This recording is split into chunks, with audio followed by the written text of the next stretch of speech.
Obi was assigned a house in the town because of his position in the education department.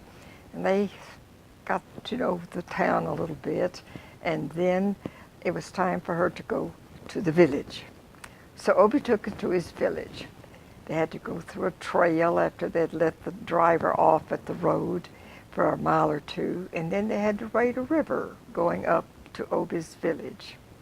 And Janice, who was an artist at heart, enjoyed it all, the walk through the forest, all the village happenings, which was a festival because Obi, their honored son, was returning. And she got to meet many of the village elders. She got to meet Obi's father. She got to meet Obi's mother.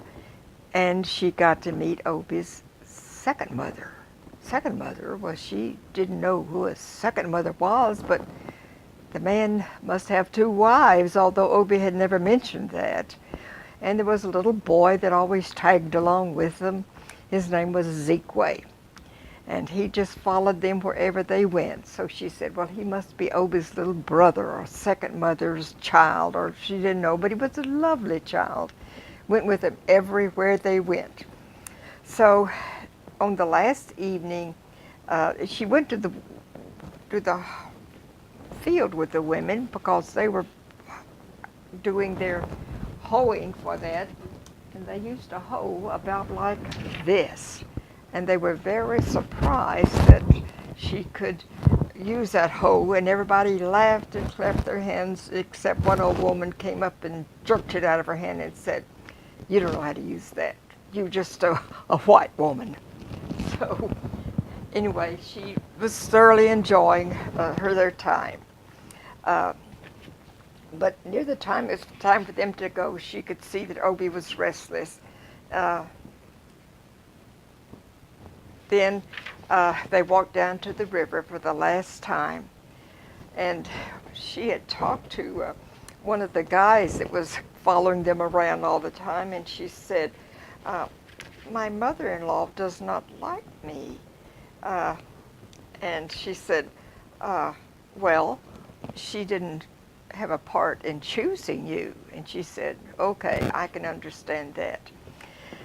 So the last time they walked down by the river, that was their last day at the party, and little Ezekwe came along behind them. In the evening at sunset, Obi and Janice took a last walk to the river. And again the birds were flying over the water, and some dipped a wing and as they swooped down after mosquitoes. The child Ezekwe had followed them to the river, keeping a little closer this time, but he still kept his eyes on his feet when Janice looked toward him. "Ezekwe sure sticks close to you," she remarked. The child had stopped a few paces up the river and was skipping stones across. Obi stood gazing pensively into the water for a moment, and then he said, "That is as it should be. He is my son." Janice stared at him. "What did you say?" "Ezekwe is my son."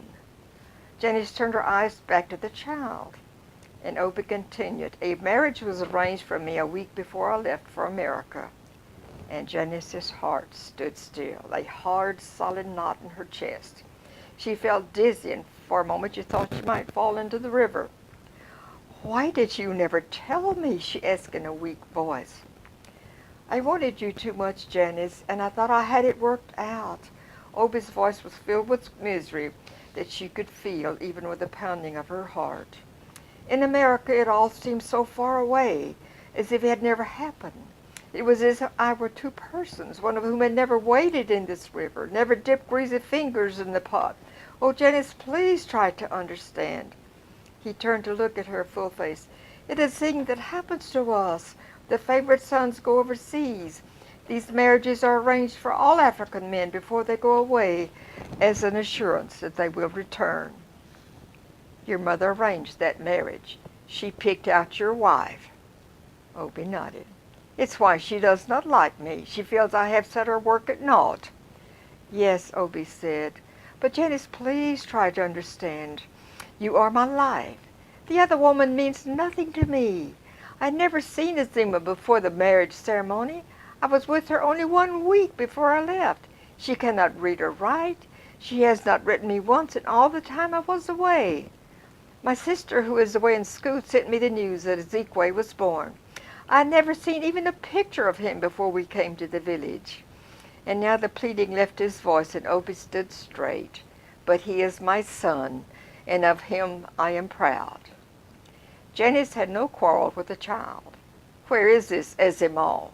She asked in anger before, as she over the seething within her. It came to her in a rush of rage that somewhere in this village there was another woman who walked about, and she was second wife. She is not here.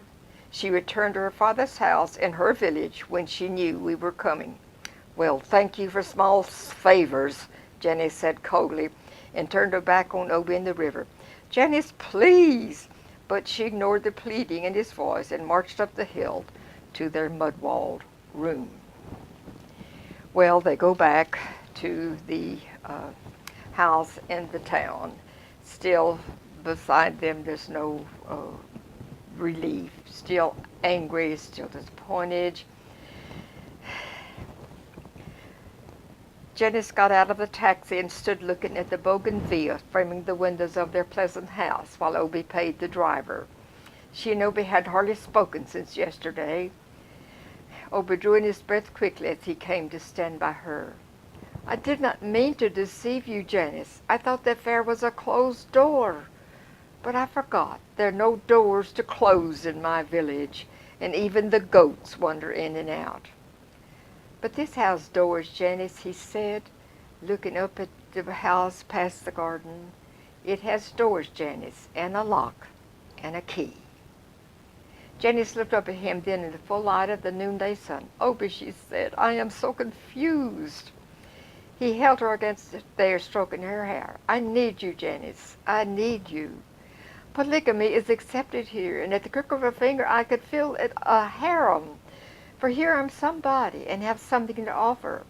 But only you have shown me what love can be. For you came to me when I was less than nobody and had nothing. I could not let you go because of some faceless woman I touched briefly 8 years ago. What right had some distant, meaningless ceremony to take such love from me? What had my people the right to say, go bring us good things from America, but do not change your ways? In America, I felt they had no right, but here I'm not sure. Last night I talked with my people. I need you, Janice, to stand firm with me. Looking up into Obie's earnest face, it occurred to Janice that standing together might be the most important part of a marriage. Not lying together as lovers or sitting as friends, but standing together against the odds. I'll try, Obie, but my knees feel weak. So do mine, Janice, but no one else need to know. He squeezed her gently and released her and turned to the unlocked door.